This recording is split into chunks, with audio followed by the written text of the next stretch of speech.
Reading with your kids. Hola, ni hao, konnichiwa, assalamu alaikum, shalom, mahaba, cha, bonjour, namaste, jumbo, bienvenidos. Hey, my name is Jed. You are tuned in to Reading with Your Kids. We are coming to you from Reedville, the loveliest neighborhood in all of Boston. Our mission is to help all families grow closer through reading.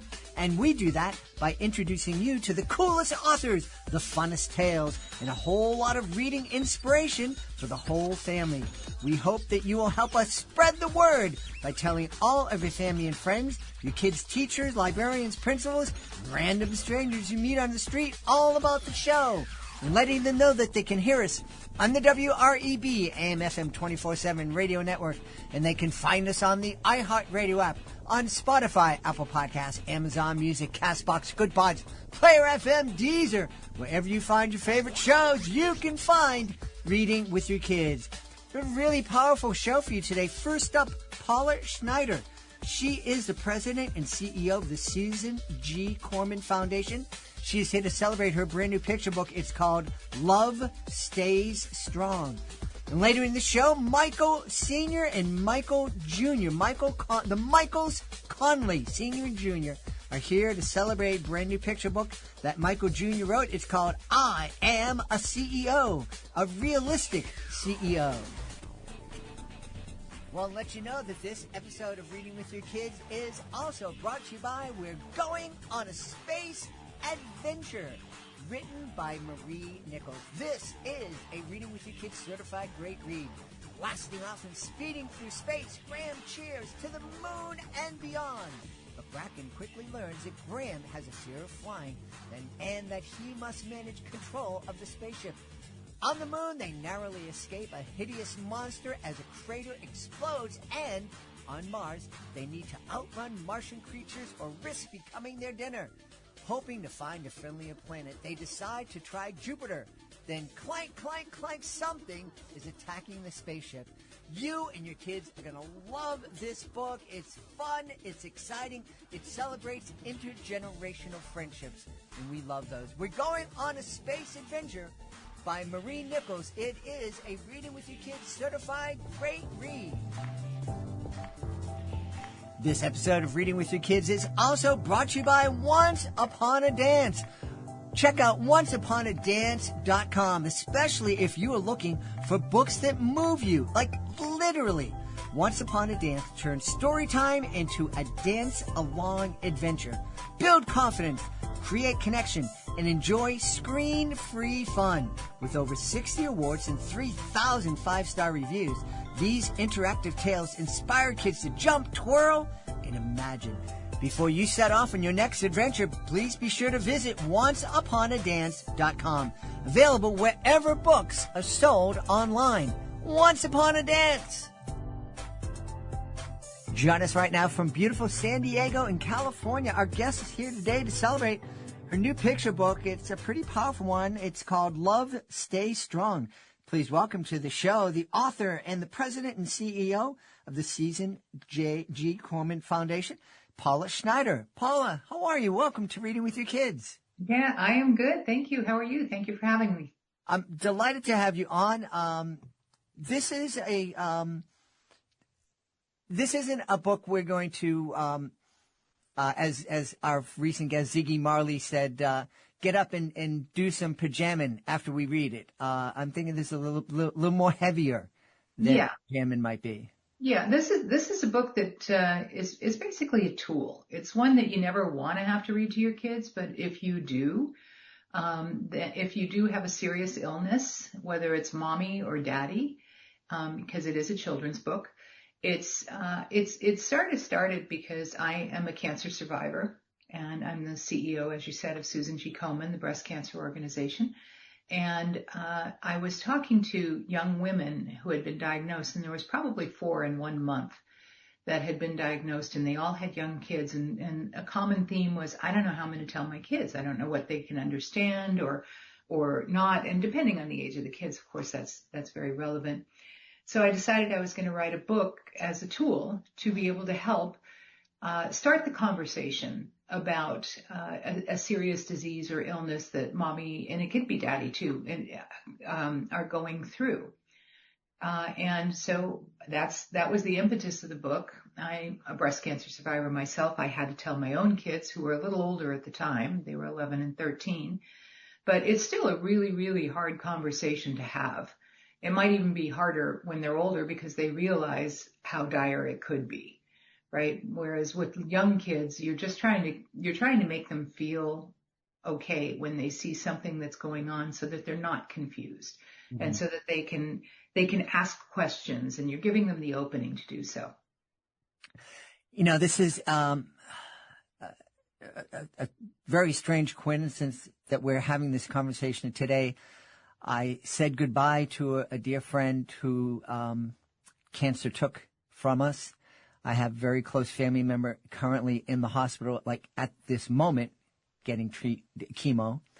And on the other end, I read a post by another friend of mine who was diagnosed with stage 4 prostate cancer just a little while ago, and he said his last scans, I think the term he used was NED, no evidence disease. Yeah. So this is for me, it's almost surreal that we're talking about this at this moment in time. Cancer sucks. Yeah, and there's, like almost 40% of all people will get cancer, right, during the course of your lifetime. And so it's a big deal, and it's certainly a heavy disease, and hopefully anyone who has to endure it can find early detection and come out of it on the other end. I'm 18 years out on my cancer diagnosis, so I'm really, really happy to be here, and that's why I've dedicated my life literally to my time and treasure and my work to helping people that have cancer. I'm so happy that you're making that sacrifice, and I'm sure you're helping thousands of people all over the world. If you don't mind me asking, what was it like for you when you received that word, that diagnosis? It's, I always say I am part of the worst club with the best members. Because, 1 in 8 women will get breast cancer and in their lifetime, which I know most people have heard that statistic, but it's real. And for me, it was my mom had breast cancer. And then when I was diagnosed, it wasn't completely a shock because, I know that it runs in my family. Mm-hmm. But you get into sort of a dark hole until you can get the information that you need to make a business plan, if you will, for your life, right? And I remember hearing the news, and then you wait because you have to have biopsies. You have to understand what stage you are. You have to understand all the different facets of cancer, and it's very complicated, especially breast cancer, where you go through and you have between 11 and 14 doctors on average for a breast cancer treatment. And it's also the most expensive cancer treatment that there is. So me going home and telling my kids, I had triple negative breast cancer, which is it's named because it's not this, it's not that, it's not that, triple negative. And those are all other types of breast cancer that have better treatments, right? So that's a very virulent type of breast cancer and one of the most deadly. And they didn't even call it triple negative when I was diagnosed. They just said, okay, it's a rough type of breast cancer, so we're going to hit you with our best shot. And, you won't have an option but to go through chemo, radiation, mastectomy, the whole 9 yards. And it was the year of living dangerously for me. And, obviously I couldn't be my normal self and have my normal sense of energy and any of those things. And I knew that my kids were going to be affected. My whole family was affected, of course.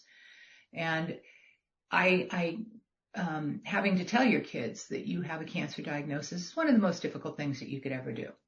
Mm-hmm. Mm-hmm. But then you have to breathe. And I talk to people probably every week that have a cancer diagnosis of many different kinds, mostly breast. And,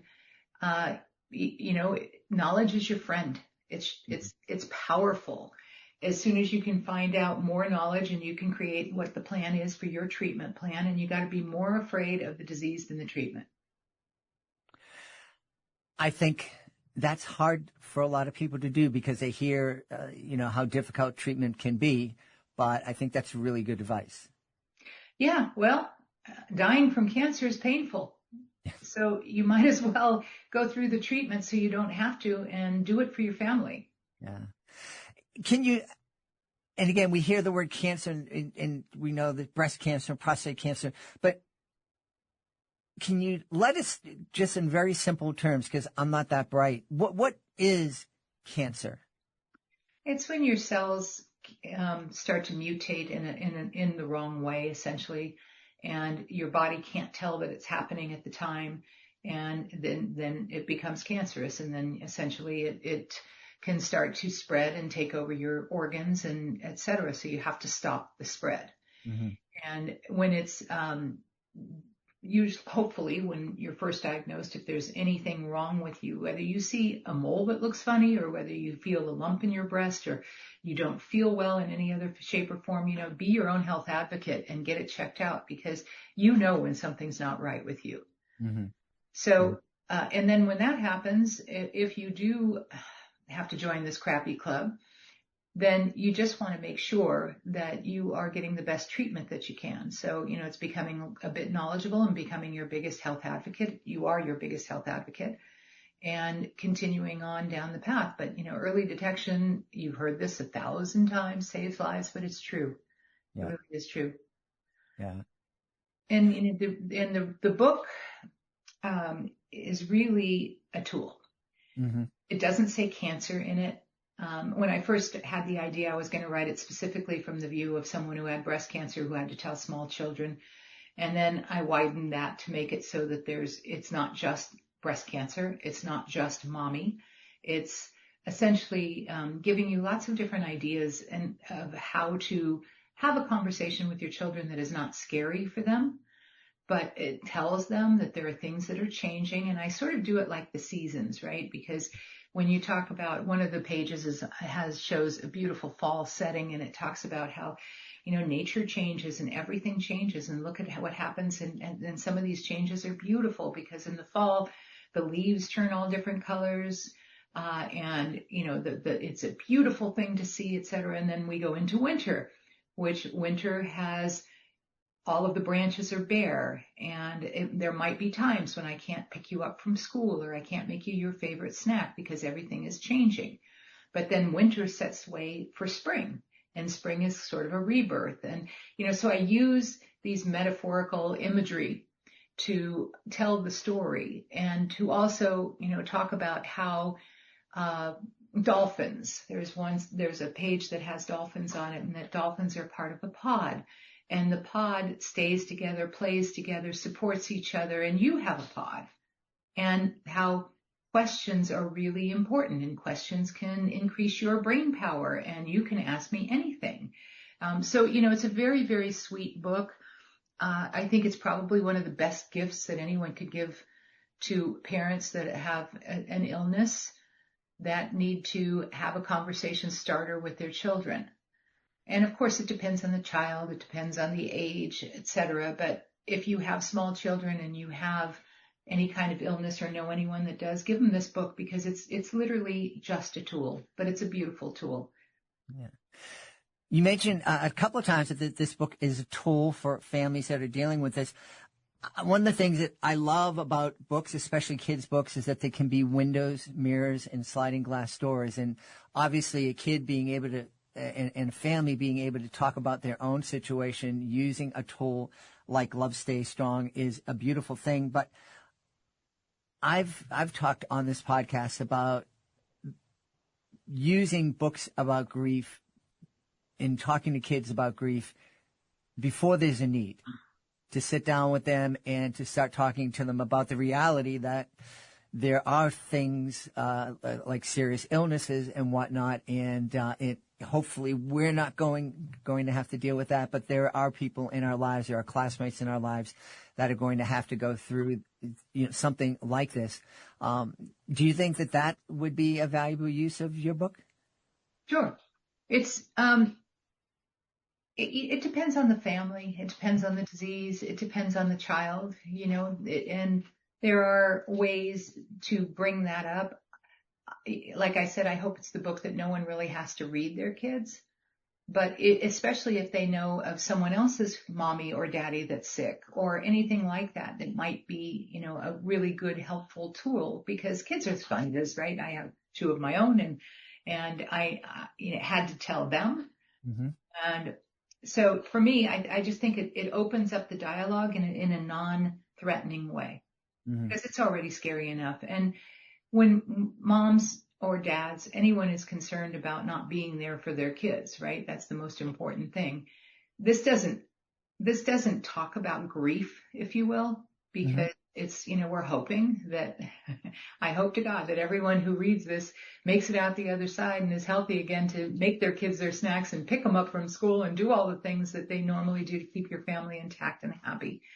But again, it's one tool. It's not the only tool, but I think it's a beautifully written story about how just to have these difficult conversations and to let kids know that they're supported in other ways as well.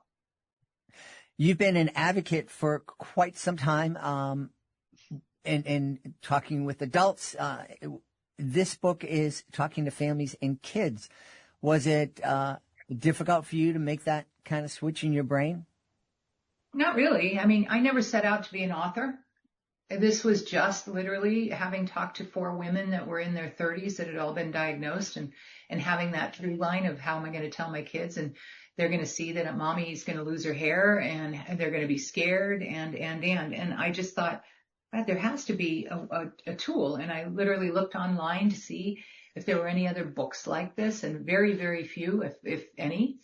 And so I thought, I'm going to do this, and all the proceeds go to Susan G. Komen, which, so even if you buy the book, you're actually making a donation, which is really nice towards the disease that this was sort of modeled after. But I think it's just one of many tools, but could be a very important tool. Yeah. Can we talk a little bit about your organization, the Susan G. Komen organization? Sure. What kind of things are you folks doing for victims of cancer? Yeah, I will tell you, it's a very, very important organization. There's probably 3 pillars that we can talk about. One is cutting edge research, and at any given moment, we always have about 250 research projects going in breast cancer. And a lot of breast cancers are similar to other types of cancers. There's some overlap. So whatever breakthroughs happen in breast cancer, they could very conceivably be a breakthrough in other types of cancers as well. And out of there's about 30 FDA approved drugs in the last decade and a half for breast cancer, and Komen was a part of early investments in every single one of them. Wow. So without Komen and the dollars that are being spent there, I wouldn't hesitate to say that there probably would be far less actual drugs on the market to help women with breast cancer. Mm-hmm. So then there's public policy and advocacy. And this is literally working with our political leaders and making sure that they care about women's health. And right now is a very tricky time because there's many, many cancer research projects that are stopping, and this could take years to get back to net neutral. And this isn't political, because every person is going to have some cancer in their family or someone that they know, period. So the more research that we can do to stop that and stop the pain, then that's, of course, what you'd want to do, because organizations like ours can't pick up the ball of what, the government is not going to be spending on cancer research. So we advocate. We have about, since 2019, we have 20 state-led bills that have been passed it was 50 state-led bills that have been passed by Komen-led bills for women's health. And that's incredibly important because that helps all women throughout this country. And then there's the community work that we do, which is giving everyone a warm hug. Anyone who has breast cancer, they should not have to go through it alone. We have events, we have walks, we have runs, we have we bring people together, large amounts of people together. hundreds and hundreds of thousands of people that make you feel that you are part of a community and that you're not alone, because no one should have to go through this alone. So it's a 360-degree approach, and it's a very important organization. Yeah. Who was Susan G. Komen? She was a woman who was 37 years old, who died of breast cancer. Her sister is Nancy Brinker. Nancy was the powerhouse that started the Susan G. Komen Breast Cancer Organization. She made a promise to her sister when she was dying, she had 2 little kids, that she would find a way to cure breast cancer. And Nancy's a little pissed that it hasn't happened yet, but we're still working. And that literally has been why the ribbon exists. Is Susan's favorite color was pink. Mm-hmm. She was born in October. So it became a pink ribbon, and October became Breast Cancer Awareness Month. That all happened because of Nancy Brinker and the Susan G. Komen organization. Yeah. Incredible work that you folks are doing, and we certainly have seen strides.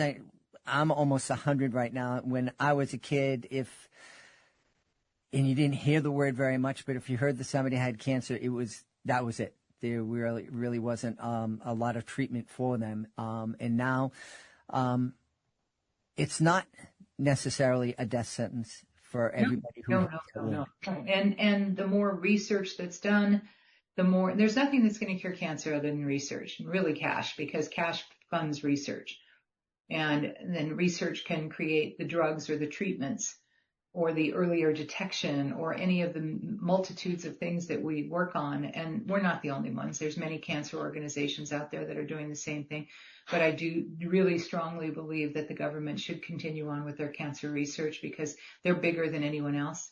Mm-hmm. And, stopping that right now is not a good idea. Right. If there's somebody out there that is listening to this and just had a diagnosis, and maybe feeling devastated, petrified, what comforting words would you be able to share with them? Well, first of all, I would say you can just call Komen and look up Komen.org, and we have a helpline so that we can take you through, okay, here's all the questions that you need to ask your doctor. Here's things for you to think about. Here's all the tools that we have. There's financial aid. There's, all of these different areas. If you live in a certain area, we can possibly guide you to, where the best breast centers are, or et cetera, et cetera. So, and we have live people on the other end. It's not, this is not automated, so that you can talk to somebody, and we have almost 60,000 calls that came through last year. And that's not because they're calling to chat. They're calling because they've had a diagnosis, or they're worried, that they felt a lump and what to do, or their family is calling on their behalf. So, take advantage of that, because it's literally a beautiful, beautiful thing, and no one should have to go through it alone. Yeah. Now that you are a children's author, have you taken the time to think about the many, many families that are going to be comforted by the fact that they're cuddled up on the couch reading your book? I hope so. I have both of my daughters have new babies in the last 2 years, and I'm doing this for them and for their children. And I hope that, again, no one has to read this, but if they do, I want there to be some comfort in that, and know that there's some help out there. Yeah. You're an incredibly busy person, but you wrote this book. It's out in the world. Now that you're officially a children's author, are you going to write another book? Probably. But, this was a little labor of love. Mm-hmm. And it was a grain of an idea that just so happened. And it's kind of funny, because after talking to all of these women, and I whirled out of my room, I went over to my husband's office at the other end of the house, and I said to him, okay, I've decided I'm going to write a book. It's going to be a children's book. I'm going to give all the proceeds to Komen, and I want to help women who have to tell their kids about breast cancer. And I'm going to become a New York Times bestselling author. And he looked up at me and he said, oh, I believe you. And I whirled around and we started. So I am giving the money to Komen.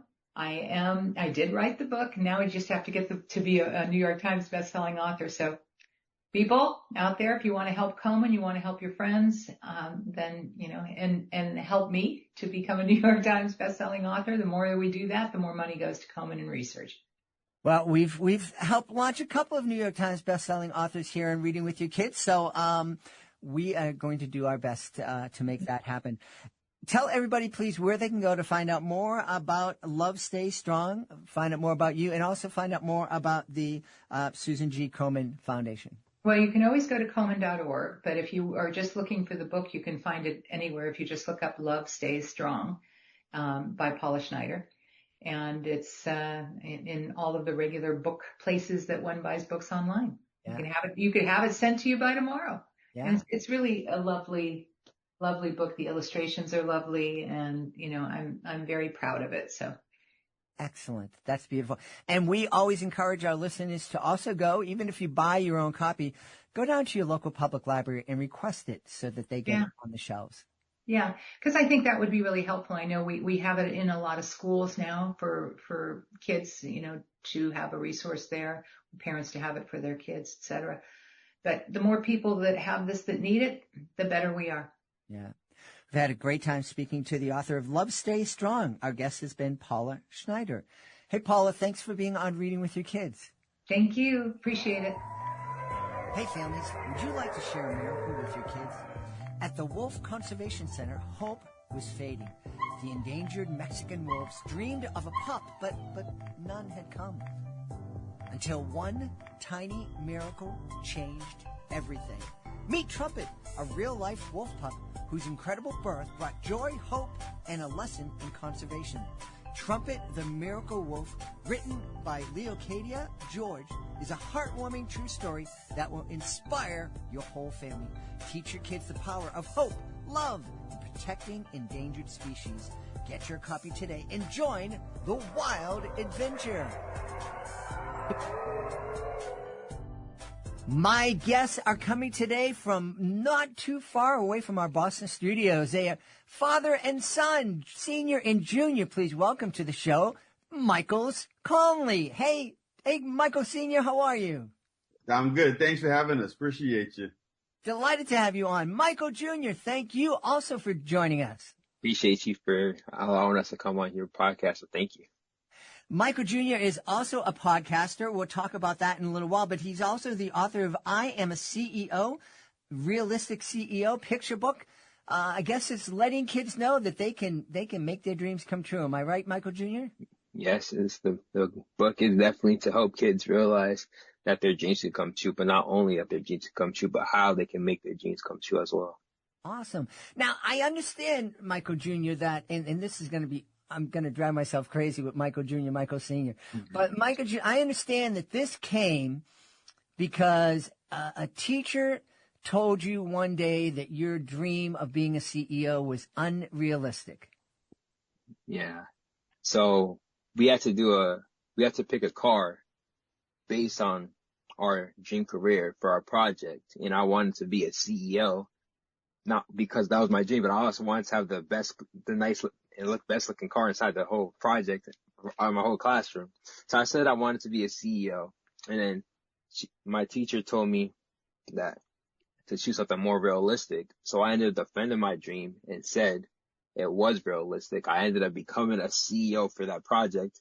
But not only did I become a CEO for that project, me and my dad, we have to spin that and turn that negative experience into a positive by which we are now with the book, I Am a CEO, Realistic CEO. Excellent. Mychal Sr., when your son came home and he told you that this teacher turned to him and said, it's unrealistic for you to be a CEO, this ridiculous, pick something else, what was your reaction? Well, so fun story. Mychal, I've been an entrepreneur my entire life, and I always say he's been my understudy since he was like 2-3 years old, always fascinated by business. Mm-hmm. And for most part of his life, he wanted to be an entrepreneur. And one of my friends and mentors is John Sortino. He's the guy that started the Vermont Teddy Bear Company. Yeah. John and I created this course together called the 100 Grand Plan. We're showing people how to make their first 100,000. And while we were recording that, Michael and John and my two other sons, Miguel and Aiden, were in the green room. And if anybody ever meets John, one thing he's going to teach you is about the C-suite. So John started teaching my sons about the C-suite. And once Michael heard CEO, everything became, Dad, I want to be a CEO. Dad, I want to be a CEO. So at 10 years old, he was like locked in to becoming a CEO. So fast forward 7 years later in his business class, to have his teacher tell him it was unrealistic, I was just so proud of him that he defended his dream, because that's what parents are here to do. We're here to protect and pump life into our kids' dreams. So I was just super proud of him that he was able to say, no, it is realistic. What are you talking about? And that's where it was a really, really proud moment for me as a dad. Yeah. I can't believe a teacher would say to a kid, that's unrealistic. I mean, Mychal Jr., if you said you want to be a unicorn when you grow up, I might say it then, but I don't know these days. But, to tell a kid that's unrealistic to have that dream, I remember I've said this, I have a niece who came into our lives when she was 13, and one of the first conversations I had with her was we're walking my grumpy dog, and I said, what do you want to do when you grow up? And she said, I want to be a doctor, an engineer, and a detective. And my response to her was, yeah, you can do those things. I don't know which one you do first. And right now she is about to graduate with a degree in biomedical engineering. So she's going to be an engineer in the medical field, and she's going to be detecting all sorts of things that will help us. So my instinct, no matter if I'm talking to my kid or one of my kids' friends, was always to say, you want to do that? I bet you can do it. And sit down and talk to them about the first steps that they need to take to make that dream happen, instead of saying, you're crazy. Yeah, no, that's funny because Mike's mom, ever since our boys were, I want to say preschool, when they would come into the car, she would always ask, when it became a tradition all the way through to high school, is what's your one good thing from today? So Mychal, he's very, like my youngest son, Aiden, he's my CMO type. He's outgoing, bubbly, and Mychal's like always been like super chill, real laid back. So that day when he came to the car, I didn't even have to ask him what his one good thing was. He came in, like, I opened the door, like, Dad, you don't believe this. This was They're like, whoa, slow down, bro. What's going on? So it was cool to see him do that. But that's a cheat code too. And anytime I have the opportunity to talk to parents, I begged them. I was like, just create that one good thing moment for your kids. Let them in the world so full of so much negativity. Let them come running to you with their one good thing. And then I got to co-sign what you said.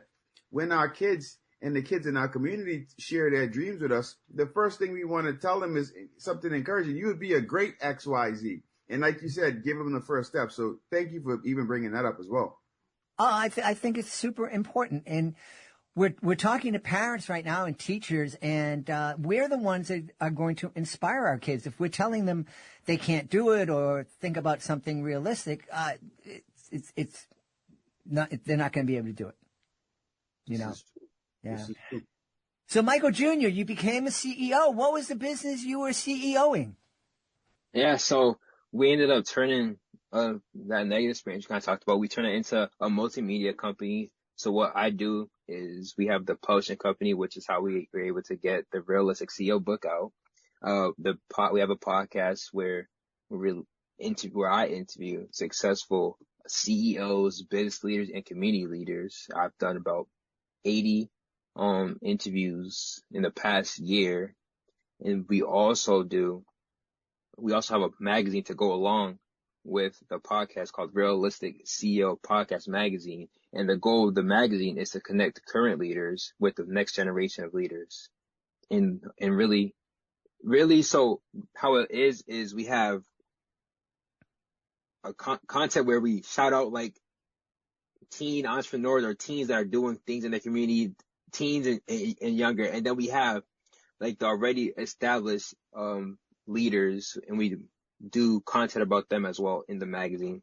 And then also the last thing that I do is public speaking, is where I go into anywhere from elementary to universities and college to help them realize that their dreams can come true, but like not only that their dreams come true, but how they can make their dreams become true as well. And then, we actually also created a nonprofit called Realistic Lemonade to go along with the mission of Realistic CEO to help kids go after their dreams, help them learn about financial literacy, really just help kids be prepared for their futures. And the reason why we created the nonprofit was actually because last school year, we were able to distribute 5,000 copies of I Am a CEO, Realistic CEO through a community reinvestment partner. So we had businesses help us get back to our community. And they said, we would like to do more with you. If you were a nonprofit, we would be able to. So we ended up creating a nonprofit to allow more people in our community, not only business, but more people in the community to give back as well and help us with our mission of helping kids realize that their dreams can come true. That's fantastic, my friend. I love it because I'm almost 100 years old. So I've had a great run. I'm kind of getting down towards the end of it. Hopefully we still have many decades left, but still it's, the world is changing and the dreams, when I was your age, my father would sit down, oh, you got to get a job with the phone company or this company or get on the, work for the town, work for the city, work for the state, get a job. We're going to be there for the next 35 years. You're going to retire and have a pension. That ain't happening anymore. It's, very, very few places that, people are going to go to work for and stay there for 30, 40 years, as they had in the past. I think in order to survive and really thrive, everybody's going to have to think like an entrepreneur. I agree with that 1,000%. And not only that, is a global economy even stronger now. Like everything's a click of a button, right? You can purchase things from anywhere around the world, so that you have to be able to compete on a global economy, but then also not only compete, collaborate in the global economy, right? So when we teach kids about the C-suite and we teach them about their strengths and how great they fit, like you could have your COO could be over in the Bahamas, your CMO may be in California, your CFO might be in Paris. It's a different playing field right now with where the world's headed, and preparing the youth to be able to be a part of that is really fun and exciting. I tell people like everything that we're doing with Realistic CEO and Realistic Lemonade is just the blueprint that Mychal Jr. had access to since he was in elementary school.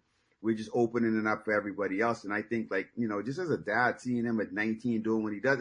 And by the way, all the success that you see Realistic CEO and Realistic Lemonade has, it's not me. It's powered by him. Cause with this whole thing, I play the mentor role. And I believe, as he's in the cocoon still, so like if I was forcing things and rushing things, you know what happens if you take a caterpillar out of the cocoon too easy, the chances of survival is really low. So it's just letting him work through it and getting his peers involved. Like right now he has, 2 employees. He has his head videographer who's in charge of video production is a 20-year-old young man, Josh, and then he just hired a booking manager that's now reaching out to all the schools and the universities and colleges. Liana, she's 22, so he's leading a team of young people that are doing amazing things, and he just opened it up with the sales of the magazine. We actually earlier today we interviewed a freshman at a local university. She's looking to come in and help them with sales, so she's going to learn sales and marketing while generating revenue. So it's like this whole thing is around really giving these young people these opportunities to excel and just put the mastery hours in, right? So like if these are the kind of opportunities that I wish I longed for as a teenager. For us to be in a space now where we get to create them, and then I get to build it with my son, and hopefully my youngest son will want to get involved too. He's a senior in high school. And he's not sure what he wants to do yet. Like even this opportunity with Mychal, when he was a senior, a couple months before, maybe a month or so before the incident with the teacher, because Mychal's a thinker and super analytical. He said to me, Dad, I'm about to graduate. I don't know what to do. And he was really stressed out. And I said, you know what, Mike, don't worry about it. Your thing's gonna come to you. And boy, did it come to him. And he's just ran with it ever since. Yeah, That's really fantastic. I'm wondering, Mychall Sr., where you were mentioning that you wish you had a mentor when you were Mychal Jr.'s age.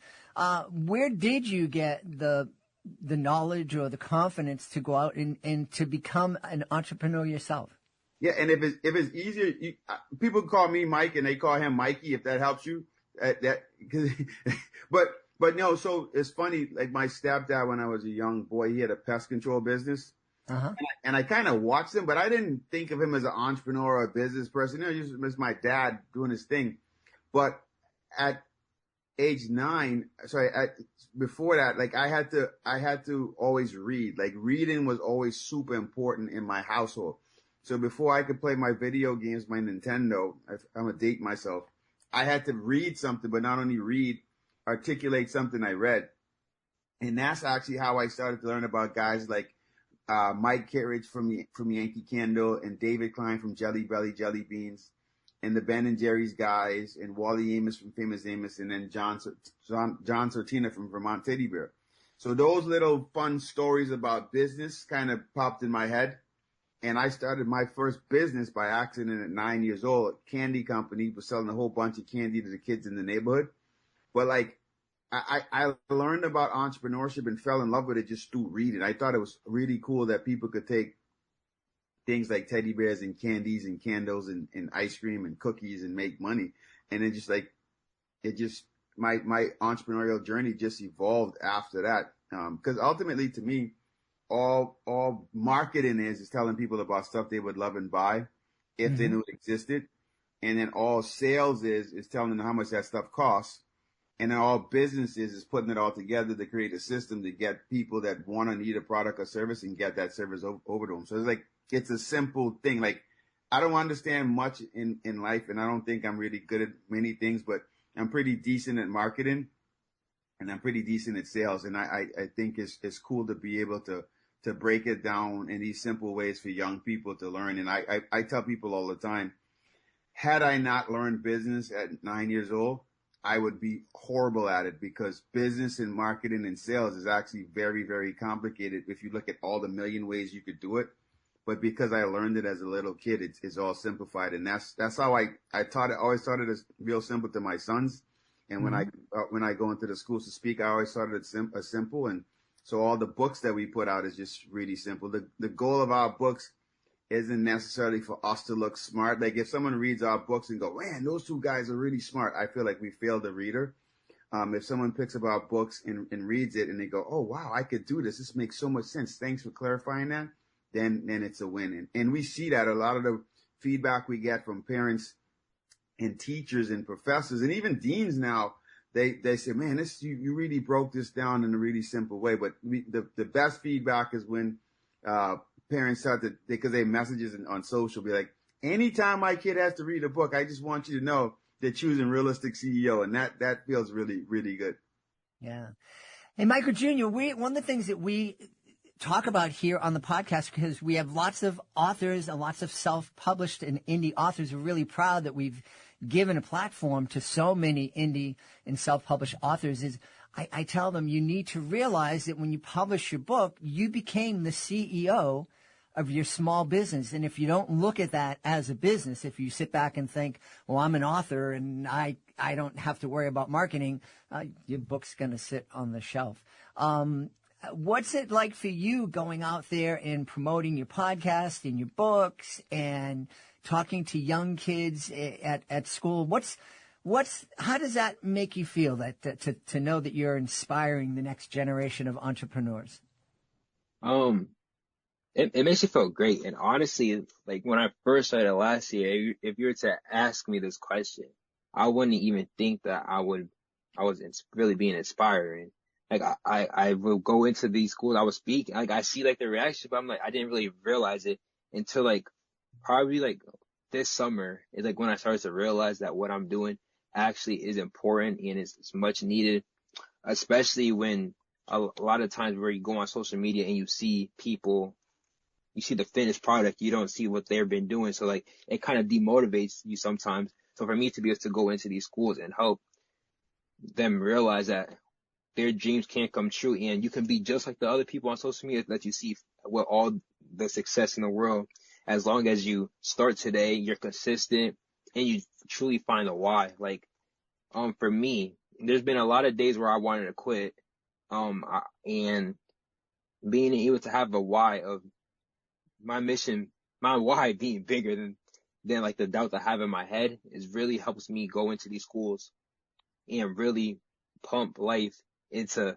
kids' dreams. That's what my dad likes to say, so I'm still, and that is his motto is pump life into kids' dreams. So when I'm going into these schools, that's really what we're doing. We're really going into these schools and pumping life to helping them realize that their dreams come true, because there will be times where, like myself, where I had somebody tell me it's unrealistic. There's going to be times where people are going to doubt you.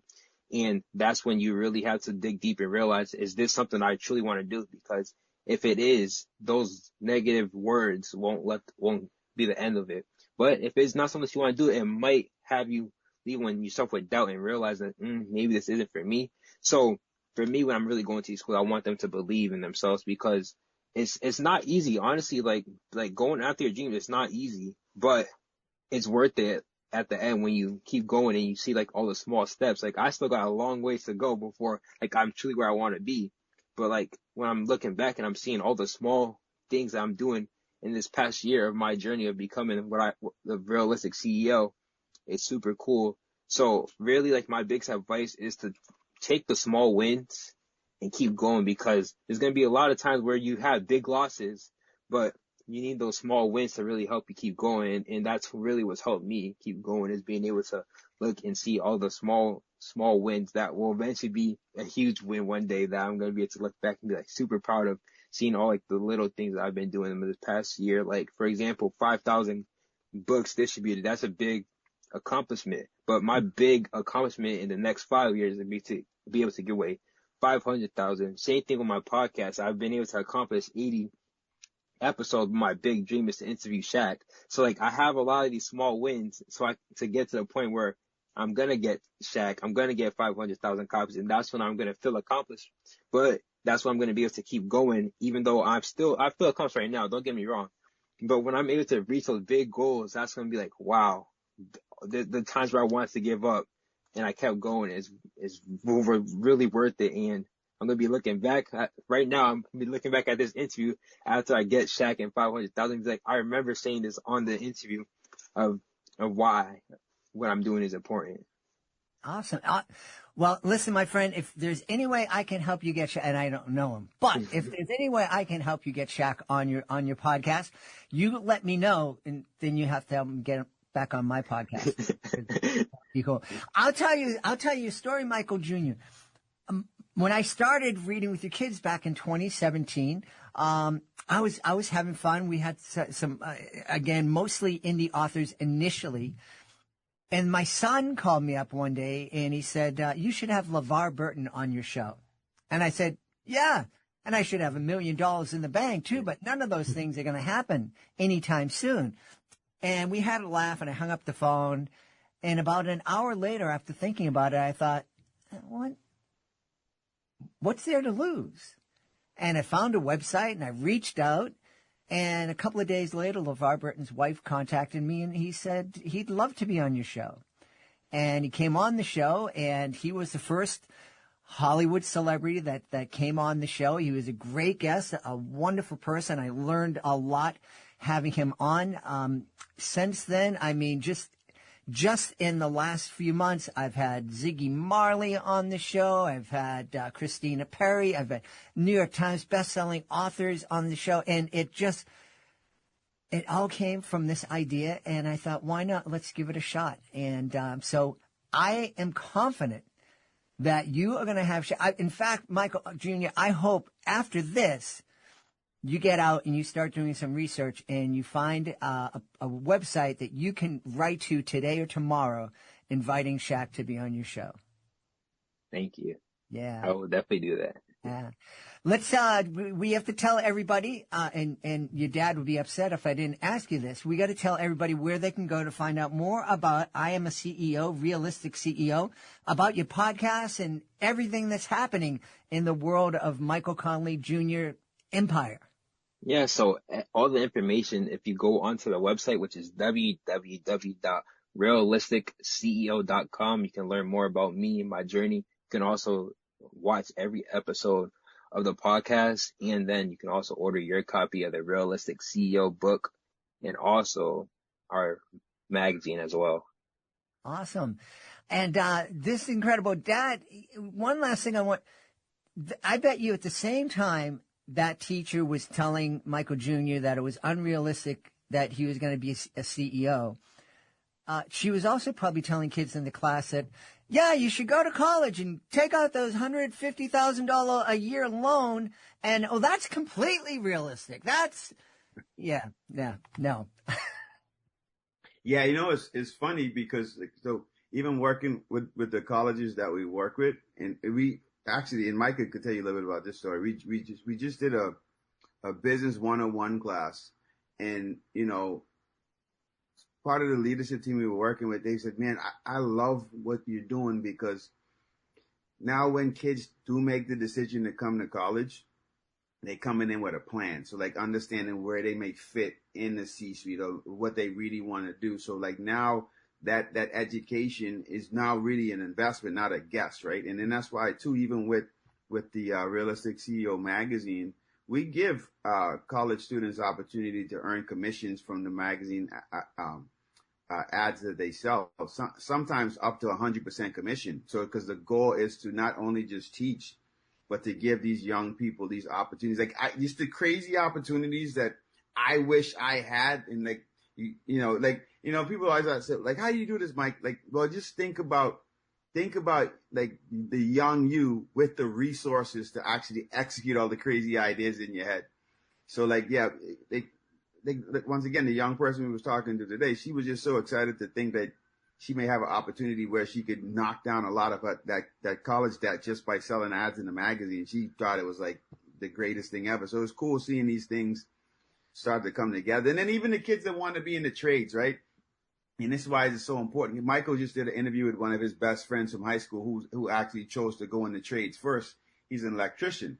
So I was even teaching them like how they could work together. Like they could start a electrical company where Omar takes care of the physical labor, that kind of thing, making sure everything's done right. And Michael's handling the business stuff, and they're making multiple 6-7 figures together just by colliding those skills. And I think it's cool seeing the young people now of this generation and the younger generations. They're moving a little different and way more strategic. They're not looking to sign up for, like you said, for the factory worker jobs anymore. And not that there's anything wrong with it. It's just there's not that many factories anymore. Mm-hmm. But so to see them using their intelligence to seek these collaborative opportunities and find different ways to generate revenue is cool. And for us to be part of that and to be part of that mindset, man, as a dad, it's amazing. As a business person, it's amazing. And you're someone to love and as a champion and a cheerleader for kids in communities across this country and across the world. It's cool to see. Awesome. We've had a really great time speaking to the author of I Am a CEO, Realistic CEO. Our guests have been Mychall Sr. and Mychal Jr., Mychal Conleys. Thanks so much, guys, for being on Reading with Your Kids. Thanks for having us. Thank you. We are so glad that you spent part of your day with us here at Reading with Your Kids. If this episode made you smile or gave you something to think about, please pass it on. Share the link, leave a 5-star review, and hit that subscribe button so you can join us for the next exciting episode of the show. We'd love for you to connect with us on social media, facebook.com/readingwithyourkids, at Reading With Your Kids on Instagram, and at Jedly Magic on X. We promise we're not going to be out there to get you mad. You won't be talking to bots, and we're not going to be sharing anything that you are going to find offensive. Well, maybe there's some people are offended at everything, but I don't think you'll be offended by learning about which books that we're going to be celebrating here on the show, and that's what you'll find on our socials. If you haven't already done so, please be sure to visit our website, readingwithyourkids.com. It's the hub for all things Reading with Your Kids, including letting you know how you can become a guest, how you can visit our Certified Great Read Wall of Fame, and explore exciting new books. I want to give a big thanks to the people who made today's show so wonderful, starting with our guest, Paula Schneider. Please be sure to check out Love Stays Strong. We also want to thank the Mychal Conley, Mychal Sr. and Jr., please be sure to check out I Am a CEO. I want to thank my team, Fatima Khan, Chris Doherty. I want to thank my beautiful wife for all the love and support that she gives me. Most of all, we all want to thank you. Thank you so very much for taking the time to join us today, and thank you so very, very much for helping to shape a kinder, smarter, more loving world, and you do that every time you read with your kids. I'll be looking for you in the next episode of Reading with Your Kids.